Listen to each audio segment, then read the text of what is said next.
Macam mana nak tahu lelaki ajak kahwin sebab nafsu? Aduh, lah soalan petang-petang Jumaat ni kan.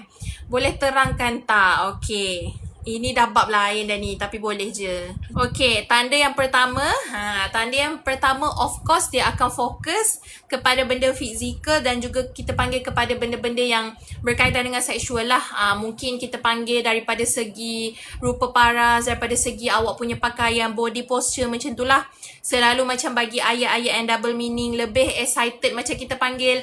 Nanti kalau kita dah kahwin kan, lebih kurang macam tu lah Rara. Dia akan, kita panggil, isu dia akan masuk kepada kita panggil bab-bab perhubungan ni sebelum korang kahwin. Dia dah cakap dah. Dia dah cakap benda yang kita panggil sepatutnya orang berkahwin yang cakap. Okay? Lepas tu bila macam awak nak bercerita mengenai future planning kan, awak nak tahu berkenaan dengan prinsip hidup ke, dia macam tak berapa berminat. Dia macam fikir more tu kita panggil kepada fantasi tau. Kepada fantasi yang ke arah macam tu, ke arah sexuality lah. Okay, lebih kurang macam tu. Okay?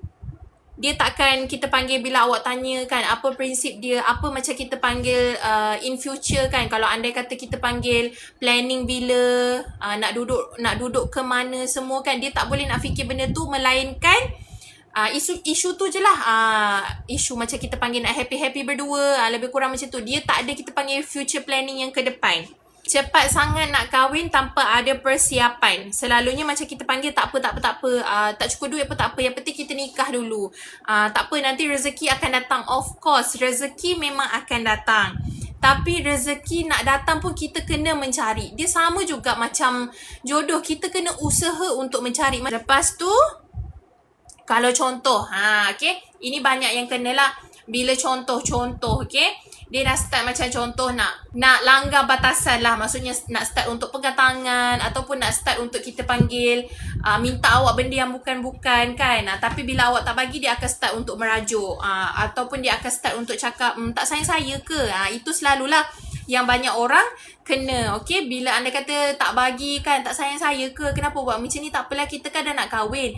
Ayat kita dah nak kahwin tu yang kena hati-hati. Awak dah nak kahwin pun, even contoh hari ni awak dah bertunang, contoh esok awak nak nikah pun, tunggu je lah sampai esok. Okay, jangan kita panggil menormalisasikan benda-benda macam tu. Itu sahaja. Kita nak kahwin lagi sehari ke, tunggu je. Okay, tak perlu pun kita panggil untuk menggadaikan maruah tu untuk kita panggil sehari ke, lagi 2 hari ke, lagi seminggu ke. Kena fikir betul-betul. Sayang sayang. Tapi awak kena ingat, kehormatan diri kita, kalau sekali dah pergi, dia akan pergi sahaja. Kena meletakkan akal. Bila kita panggil, bila dah masuk dalam situasi macam tu, akal tu kena jalan dulu, bukan emosi. Lepas tu, antara contoh dia juga Rara, dia jenis yang kita panggil terlampau cemburu buta. Cemburu tu tak bertempat. Okay, dia macam kita panggil jenis yang bila tengok awak, bila ada orang lain tengok awak, dia jenis yang cemburu. Cemburu bukan yang protected punya tau, cemburu yang menyalahkan awak. Okay, so itu antara kita panggil hujahan. Sebab awak minta tolong terangkan kan. Okay, so itu saya terangkan serba sedikit.